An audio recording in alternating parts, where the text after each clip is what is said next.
is really interesting that in the ancient Greek city-state, the polis, or in the case, the idea of the city-state, it was to consider that this type of city-states were divided between them. In any case, first type of theorize that tried to explain that could be a sort of connection between them, it was Plato. This is really interesting because if we consider the period of Alexander the Great after Plato in this sense, we know that there is the specific type of empire and the birth of empire. Therefore, the Greek city-states are under a specific type of new type of kingdom, the kingdom of the Macedons.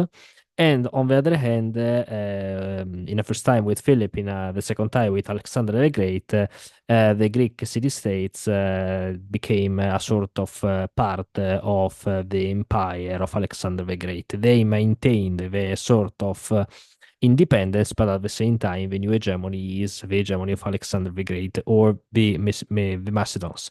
In any case, Plato, considering in any case this type of situation before Alexander the Great, on the one hand, considering the battles, the wars between Greeks, and on the other hand, considering the wars between Greeks and the barbarians, in particular Penchars, Plato arrived to theorize a specific type of connections between Greeks in relation with a specific type of a sort of ideal peace, perpetual peace between Greeks as a sort also of a connection between the city-states to create a specific type of support between them. Therefore, the city-state A support the city-state B, the city-state B support the city-state C, etc. And on the other hand, each city-state, in any case, supports the other city-state to create a sort of connection and a sort of deterrence. This is really interesting. And Plato tried to consider this type of deterrence as a first type of confederation. This idea, it was an ideal idea in Plato. In particular, if we read the Republic and if we consider a specific type of relationship with the Republic, if we compare the Republic with the Timaeus, we understand that Plato probably wanted that Greeks, that Plato considered the best man into the world, could have a specific type of peace. The natural law, in fact, in Plato, it is only relationship with Greece, not and Greeks, not with people outside Greeks. Therefore, it is important to explain that Plato didn't anticipate, in this sense, the idea of universal natural law, but at the same time, he anticipated only for the Greeks the idea of natural law in relation with the city-states of Greeks. This is really, really important consideration. And at the same time, Plato had also a sort of realism juridic. Therefore, he understood that if Greeks will continue to fight between them, they will die or they will be destroyed from the other empire. For example, the Persian Empire. And this is really interesting because a lot in the Vulgata, people think that Plato it is a metaphysical author, but at the same time we have also to consider that Plato saw that city-states alone were a sort of were not so important to defend themselves against a specific type of empire. Therefore, Plato tried to create an idea of a connection and a confederation between these states. And in the Greeks' borders, an idea of natural law. According to Plato, in this sense, yeah, there are slaves, but that people that are not slaves are the same into the natural law. Therefore, on the one hand, the idea of slaves, the slaves in general are not rights, but at the same time, a lot of slaves are not Greeks.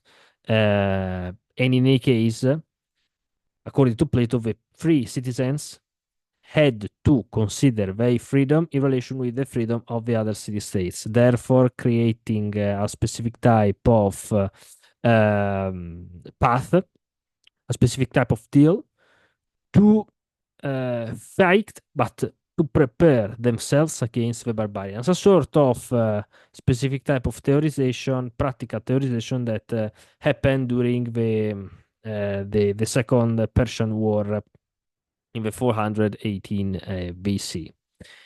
this is really interesting. For example, this war, the Spartans in particular arrived to create a deal with Athenians and with that city states that decide to fight against the Persians, against the great king Xerxes, the son of Darius.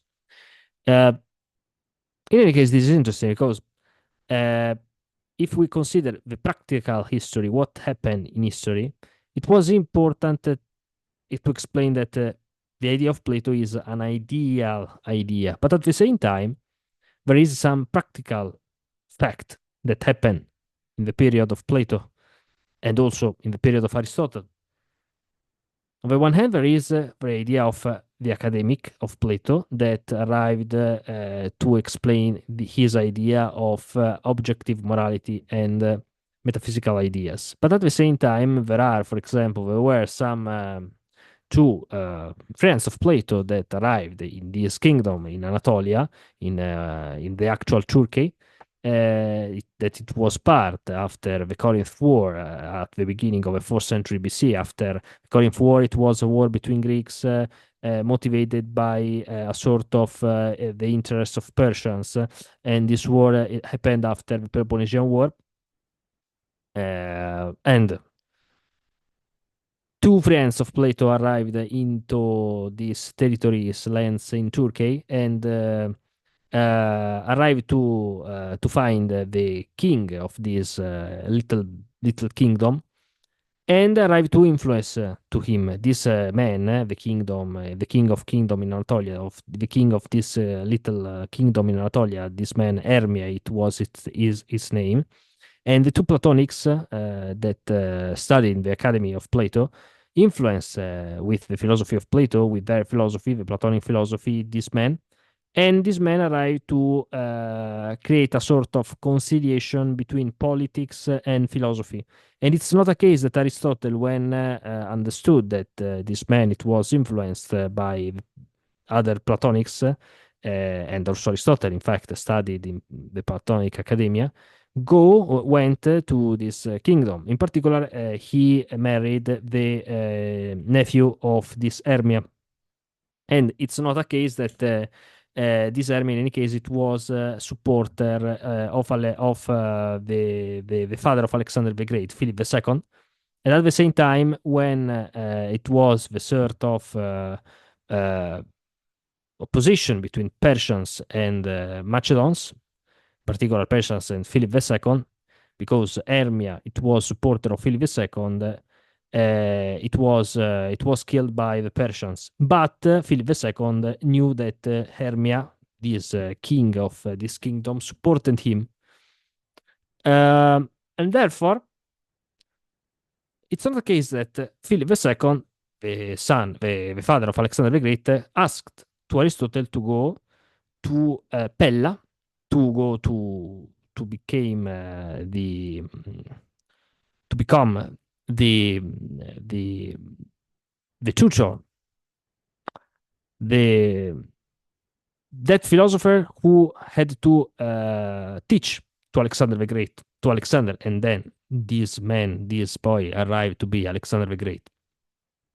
But we understand that on the one hand, the idea of Plato, the idea of confederation between a lot of some cities, for example, the capital of this little kingdom in Anatolia and the other cities arrived to happen, and the cities supported in this kingdom of Anatolia supported the Macedons' point of view.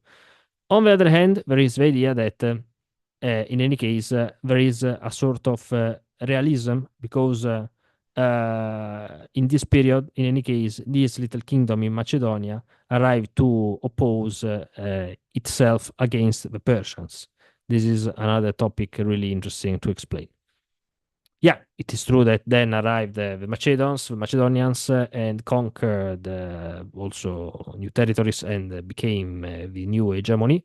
But in any case, the idea of Plato that failed at Syracuse in his three travels with the two tyrannies, Dionysius the first and Dionysius the second, didn't fail indirectly because it wasn't him there wasn't there were um his two friends happened in Turkey. And this idea of confederation arrived on the other end in the ancient Greek society. Bye.